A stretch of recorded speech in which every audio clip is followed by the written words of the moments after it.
बिस्मिल्लाहिर्रहमानिर्रहीम। ख़ातिन हज़रात, मैं हूं अख्तर अब्बास और आप सबको मेरा सलाम पहुंचे। मैं आपको एक मज़े की बात बताऊं, आप इतने शानदार लोग हैं सभी कि जो हम सब के तजुर्बात होते हैं जब हम आपस में शेयर करते हैं उसमें बड़ी वैरायटी होती है। यानी जो फूल मैंने देखे होते हैं वो आपने नहीं देखे होते, और जो खुशबू आपने सूंघी होती है वो मैंने महसूस नहीं की होती। पर जब हम आपस में उसको शेयर करते हैं, जैसे तबादला ख्याल होता है, तो बहुत सारी चीज़ें ऐसी सामने आती हैं कि जो हम सब के इल्म में भी, फ़हम में भी इजाफ़ा करती हैं। ख़ास तौर पे हमारे विज़न में, हमारे देखने की निगाह में, सोचने के अंदाज में फ़र्क पड़ता है। बहुत बरसों से आप भी एक लफ्ज़ सुनते हैं, हम भी सुनते हैं, और वो होता है दिल फेंक।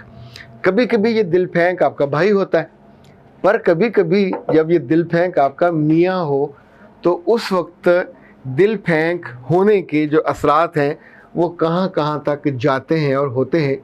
ये बहुत अहम इशू है। एक खातून ने पूछा, ईशा उनका नाम है, कि मेरे मियाँ बहुत दिल फेंक हैं, मैं रोज़ दुख से, दर्द से मरती हूँ। हम किसी जगह चले जाएं, ख़ानदान में चले जाएं तो, दोस्तों में चले जाएं तो उनकी निगाहें भटकने से बाज नहीं आती। कुछ ऐसा बताइए कि उनकी निगाहें भटकने से और दिल जगह जगह जाने से रुक जाए।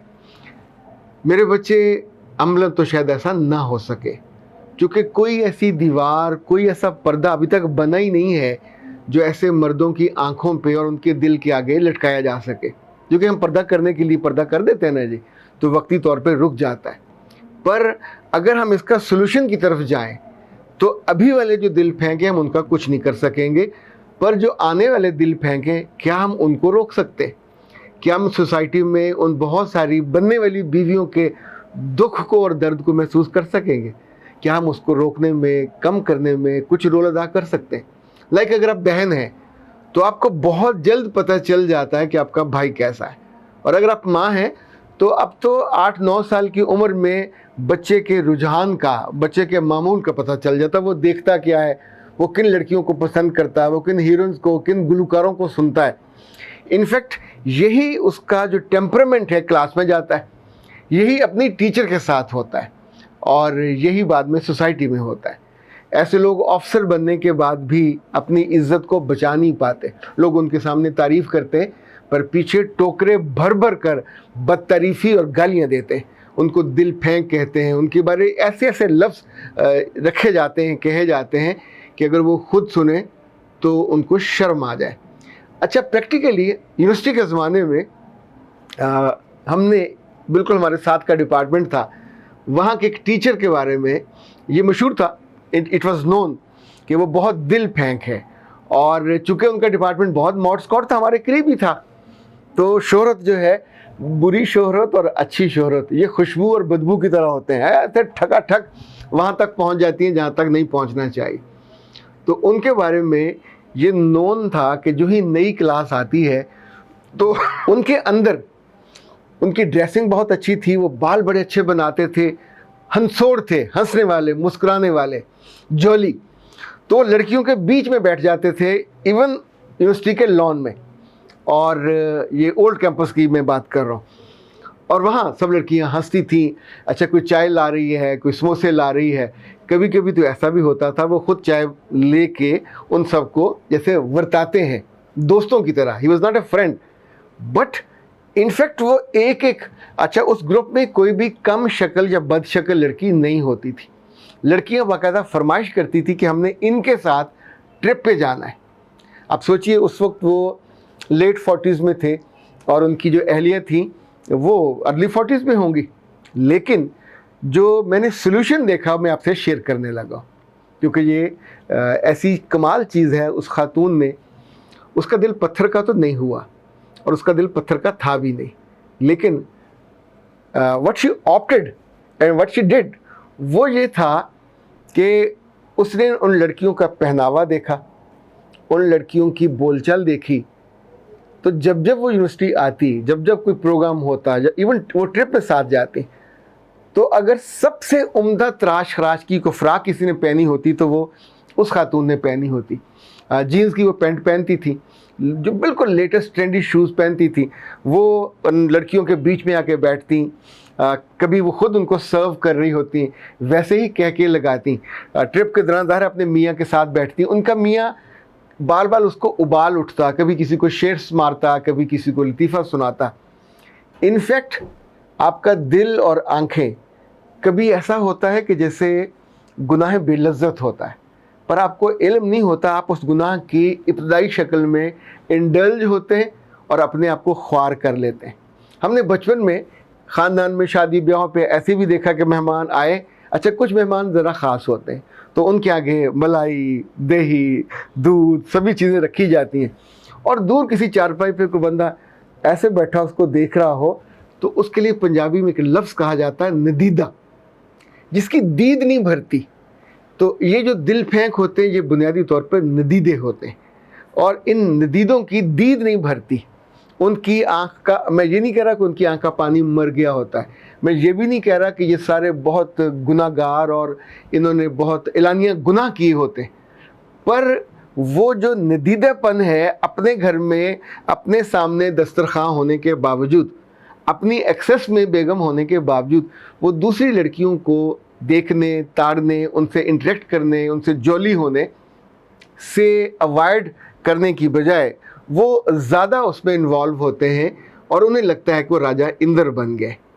मुमकिन है वक्ती तौर पे राजा इंद्र बन गए हों, और ऐसे लोगों की बीवियों को तो फ़ौरन डिवोर्स ले लेनी चाहिए, पर कितनी बेचारी डिवोर्स से लेके अपने घरों पे जाके बैठी रोती रहें। मुझे तो उस खातून का चेहरा भी याद है, उनकी मुस्कुराहट भी याद है, उनका सब्र भी याद है। यानी ऐसे मौके पे जब आपका मर्द किसी और से, अच्छा ऐसे मर्दों को चूँकि झिझक नहीं होती या समटाइम उनको ख्याल भी नहीं आता कि वो क्या कर रहे हैं, तो ख़ानदानों में शादी ब्याह के मौके पे वो अपनी एक कज़न, दूसरी कज़न, तीसरी कज़न, चूँकि उन्हें अपनी आँखों से पैगामात नशर करने की सहूलत होती है, अपने लफ्ज़ों के साथ खेलने का। अब गांव की लड़कियां या ख़ानदान की लड़कियों ने तो कभी किसी मर्द से या अपने अजीज़ से भी कोई हल्की फुल्की बात, कोई लतीफ़ा, कोई इस तरह की बात सुनी नहीं होती, और ऐसे में इसको अगर गाने भी आते हैं तो वहाँ ये फौरी तौर पे यानी कुछ घंटों में ही ये महफिल का जो मरकज़ निगाह है वो बन जाता है, और फिर वो अपनी आदत के मुताबिक जगह जगह तीर मोहब्बत के फेंकता है। ये मुश्किल नहीं होते, आर्जी होते, पर अगर इनकी बीवी इनको ना संभाले, इनका ख्याल ना करे और इनके साथ जुड़ी ना रहे और पेशेंस ना दिखाए, एक तरीका ये है, पहला हल कि आप उसको छोड़ दो। कितने लोगों को छोड़ोगे, क्योंकि ये आदतें बद ज़्यादा हो रही है, और कुछ एलानिया हो जाते हैं, कुछ छुपके होते हैं। जो एलानिया वाले हैं उनको रोका जा सकता है, और उनके लिए आप दुआ कर सकते हैं। उनके साथ उनकी पसंद को देखकर आप अपने आप को लेटेस्ट ट्रेंडी कपड़े, जूते, मेकअप बिल्कुल वैसा। अब उस खातून के बारे में देखें कि वो आम लड़कियों से जो उनकी स्टूडेंट होती थी, मानो 20 साल बड़ी थी, 20-21 साल का फ़र्क था, लेकिन उन्होंने अपने आप को कैरी बहुत उम्दा किया, अपने जिस्म को संभाला, अपने दिल को भी संभाला और अपने गुस्से को भी संभाला। तो नतीजतन बहुत सी लड़कियां जो सर पे डुलने वाली होती थी, क्योंकि वो लड़कियां जो गरीब घरों से होती हैं, वो लड़कियां जो छोटे शहरों से आती हैं, उन्हें अहमकों को पता नहीं चलता कि कितना डिस्टेंस रखना है। तो समटाइम उन्हें लगता है कि शायद ज़्यादा डुल जाएं तो डिग्री उनकी पूरी हो जाएगी और बहुत अच्छा, पर ये बहुत घटिया कीमत है जो वो अदा करती हैं, पर करती हैं। इस खातून की वजह से ये होता था कि ऐसी लड़कियां फिर कुछ वक्त बाद पीछे हट जाती और आपस में बातें करती थी कि सर की बीवी इतनी अच्छी है, गुड लुकिंग है, अपने आप को कैरी अच्छा करती है, उसको उठने बैठने का इल्म है, अदब आदाब का, खिलाने का, महफिल में बैठ के महफिल को संभालने का। सर को उनकी कदर करनी चाहिए, सर को जगह जगह मुंह नहीं मारना चाहिए। इनफैक्ट ये जो दिल फेंक लोग होते हैं, आप इनको शर्म हया दिलाएं, इनको नहीं आती। आप इनको समझाने बैठें तो ये समझ इनके ऊपर से गुजर जाती है।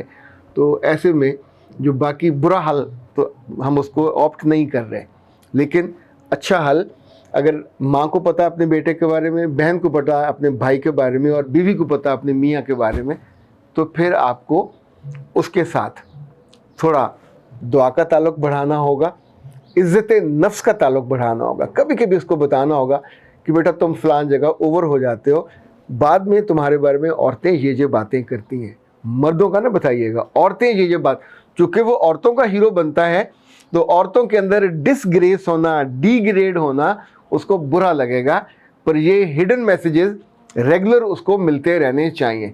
جب ہم کسی کو کسی ایک عادت پہ مستقل بتاتے رہتے ہیں پیار سے، پر یہ بات بیوی کیسے بتائے، یہ ایک اہم سوال ہے۔ اس کا جواب مجھے آپ دیجئے کہ خدا نہ خواستہ کبھی آپ کو ایسے مرد سے واسطہ پڑ جائے تو پریکٹیکلی آپ کیا کرو گے؟ چھوڑنے کے علاوہ آپ کے بچے بھی ہو چکے ہوتے ہیں، گھر بھی چل رہا ہوتا ہے، 20 سال کی شادی شدہ زندگی ہے، تو اس عذاب کو اگر آپ پہ مسلط ہو جائے تو آپ کیسے سہو گے؟ سوال مشکل ہے، پر مجھے آپ کے عمدہ جوابات کا انتظار ہے، چونکہ یہ جواب کئی لوگوں کے لیے آسانی کا باعث ہوں گے۔ اختر عباس کو اجازت دیجیے۔ السلام علیکم۔